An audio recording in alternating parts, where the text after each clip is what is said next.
I have played a lot of Armored Core this year.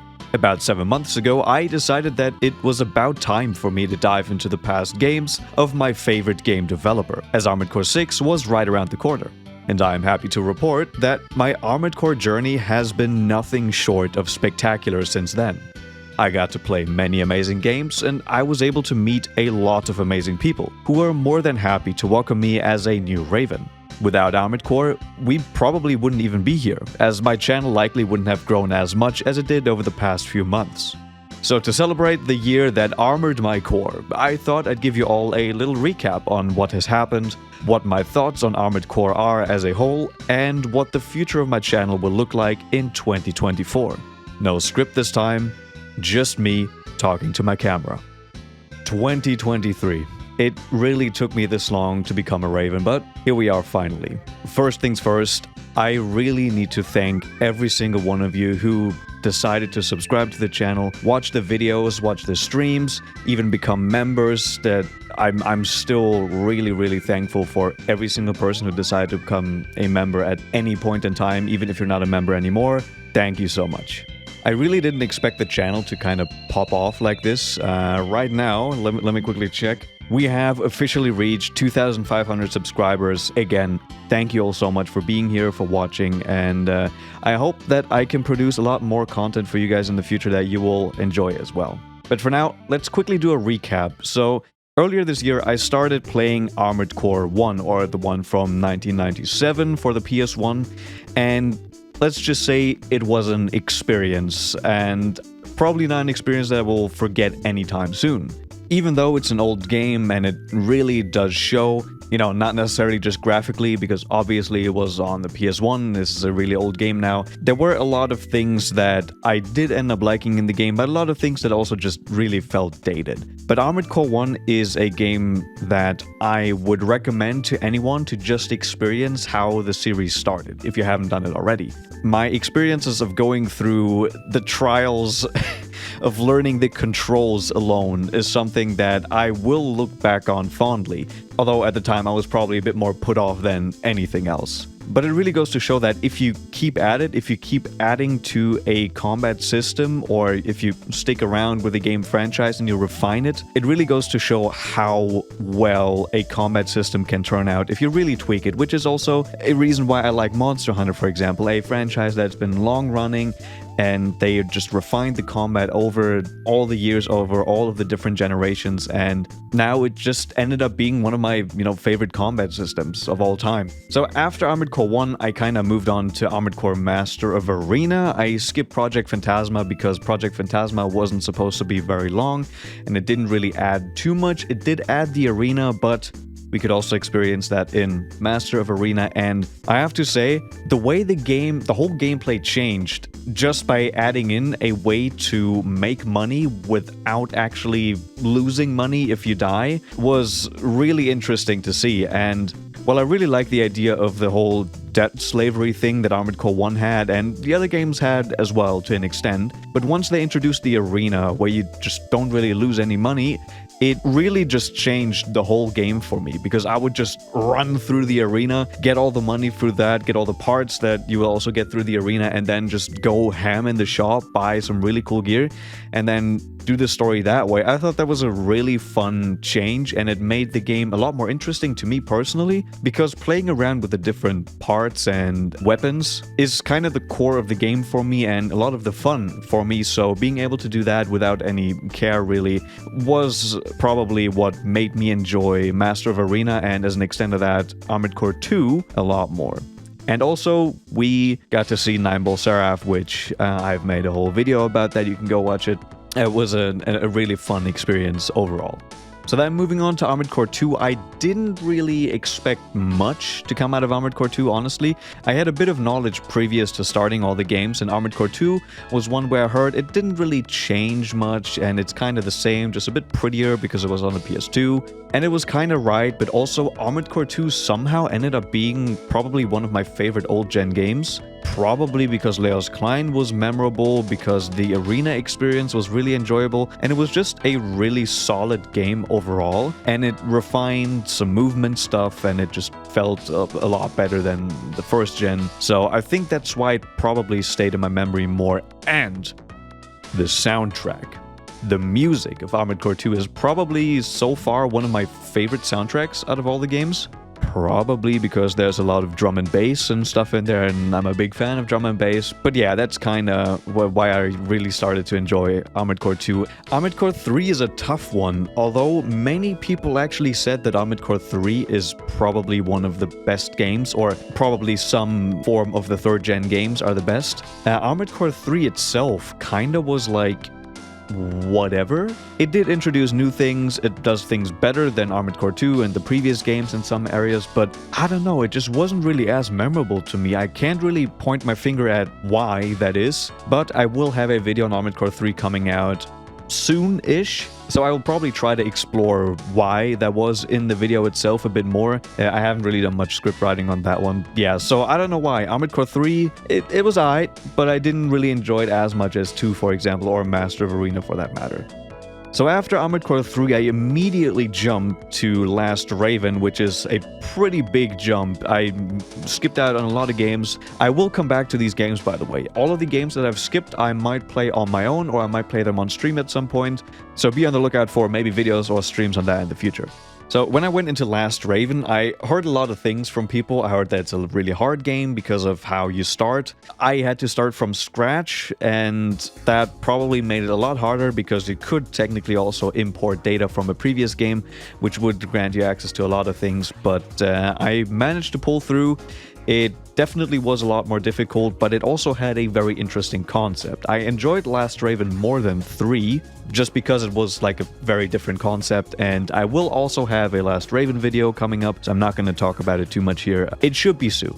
After Last Raven, the time I had really started to dwindle away as Armored Core 6 was moving closer and closer, and I started Armored Core 4, and the 4th gen is, I should say, very infamous. You either love it or hate it. There's not much in between. And I will also voice my whole thoughts on the 4th gen pretty soon, but how should I put this? It was a different game. It was a whole different game from everything that I've played previously, which is kind of to be expected because it seemed like they really wanted to reinvent the game series at that point, and they made a lot of changes. Some of them were good, and a lot of them were also not so great. I will talk about this in the dedicated video for it, but it was a really easy game. So easy to a point, in fact, that I did not change my build. Like, for the most part. I did change some things around eventually, but I don't think that I even used different armor parts. I was just using whatever I picked at the very start of the game. And yeah, again, like I said, much of the fun for me was actually experimenting with builds in the games, experimenting with different weapons, different armor parts, and all that kind of stuff. But in Armored Core 4, I didn't really need to, and I didn't really want to because the menus were not good. But again, I will talk about that kind of stuff in the dedicated video for the game. And that was it. Before Armored Core 6, I only got up to Armored Core 4, essentially, and I didn't even finish Armored Core 4 before 6 came out. And Armored Core 6 deserves multiple videos, and I can safely say that Armored Core 6, out of all the games I've played so far, is the best game in the series. First and foremost, the movement and the combat in the game are just so crisp. They feel so good that it just becomes my favorite game by default. The combat itself is has become one of my favorite ways of movement, of combat in any video game, because it's so satisfying. This was something I realized pretty early on, and it was also something I made a small video about, and my opinion hasn't changed. The combat, it just carried the whole game for me. Just being able to play the game, just being able to experience the combat, made it my favorite game out of the series by far. My last video was also a video about Armored Core villains, and I know this one was more a bit of a like funny haha type video where I just wanted to talk about a couple things and I didn't really go into much detail. I didn't really analyze a lot of things, especially when it comes to the Armored Core 6 characters. And again, this one is actually a video that I promise I will go into much more detail about many Armored Core 6 things, because the game really just deserves it. The characters are amazing, they're really memorable. The story itself is also great. I can see why some people might have an issue with the story, but it's the old tale of From Software games, you know, oh, does it have a story? Does it have lore? You know, it's one of those things. And then now after I finished Armored Core 6, I went back to Armored Core 4 Answer, the second game in the 4th generation, which is what most people would say is their favorite game from the 4th gen. And I can see why. It has a lot of improvements over AC4 and refines kind of the formula they introduced in AC4. I haven't actually finished the game, so I'm still on my playthrough, so I can't really comment too much, but in general, I can say that I probably enjoyed 4 Answer more than 4 so far. And I don't think that my opinion will necessarily change when I finish the game, unless the end of the game is so horrendous that I have to say, oh no, it's really, really bad. At this point, you can probably tell that I'm just waffling a bit, because I didn't really structure this video. I just wanted to give you some of my thoughts that just immediately come out of my head without a filter, really. And I will, again, have videos on these games in the future. I can't promise anything on when they will arrive, because I got a job, I'm in college, so it takes a bit of time to get these things done, especially with the scripting and stuff. So these are some of my general thoughts about the AC games. And no, don't die. Oh my god, my computer's about to die. Oh no.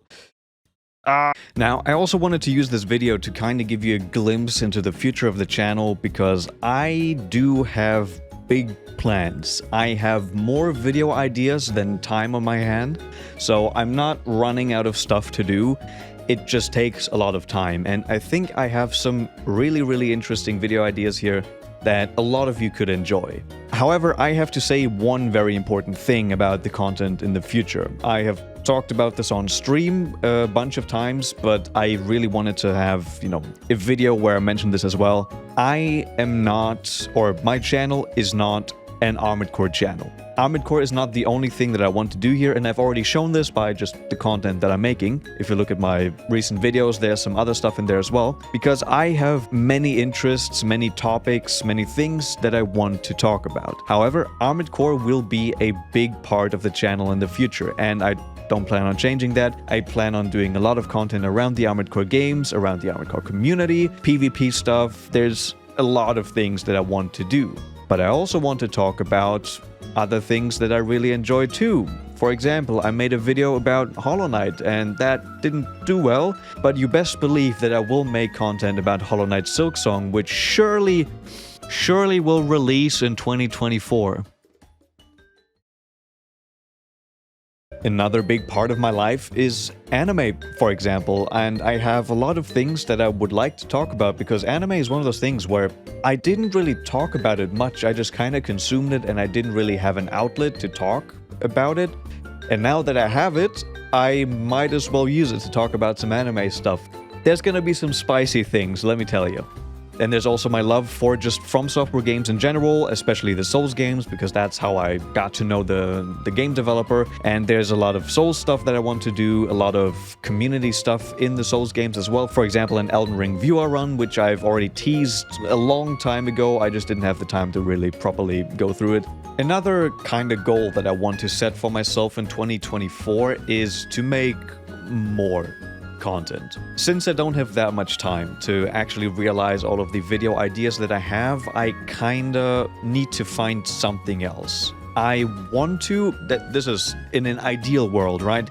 I want to have one video that has, you know, scripting that goes into it, that has a lot of editing, research, or whatever. And I want to have one of those videos go up at least once a week. I am very slow at writing a video, so I don't know how that's gonna go, but that would be my goal. But then also, I would like to have a series of videos, or just concepts for videos that I could do, that I could interject in between those big video releases. So we're just gonna see how it goes. But that is one big goal that I have for 2024. And while we're already on this topic, I might as well just be transparent about this. I see YouTube as a hobby, first and foremost. I really enjoy making videos, I really enjoy entertaining you guys, but I would be lying if I didn't think of this as possibly a future career path. I see YouTube as something that I can see myself doing for a very long time because I just enjoy it so much. I enjoy the whole process of making a video. I truly believe that I would have the capability to make this a full-time job. We're nowhere near that level yet, obviously. We only have 2,500 subs. Before the end of the year, I kind of set myself the goal for 2023 that I would reach 10,000 subs by the end of the year, which obviously didn't happen. So for 2024, I say we're making it. We're getting 100,000 subs by the end of 2024. Mark my words, it's definitely gonna happen. But yeah, these are some of my, I guess, ambitions for the channel. I really think that I could make this something special, something interesting for you guys, and something permanent for me. And I really hope we get there, and I'll try my best to make it happen. If you're still here, if you're still watching this, thank you. And again, a very big thank you to all of the channel members, as seen somewhere here on screen. I will put the current channel members on there. And also thanks to those who were channel members in the past, but are not anymore. Also to you guys, I can't appreciate you enough. And to those who have been members for a long time, what else can I say? I mean, you guys are the best. Maybe if we reach 100k subs, you know, next year, then I might very well do a video like this in the future. But yeah, until then, thank you for watching, and I will see you in 2024.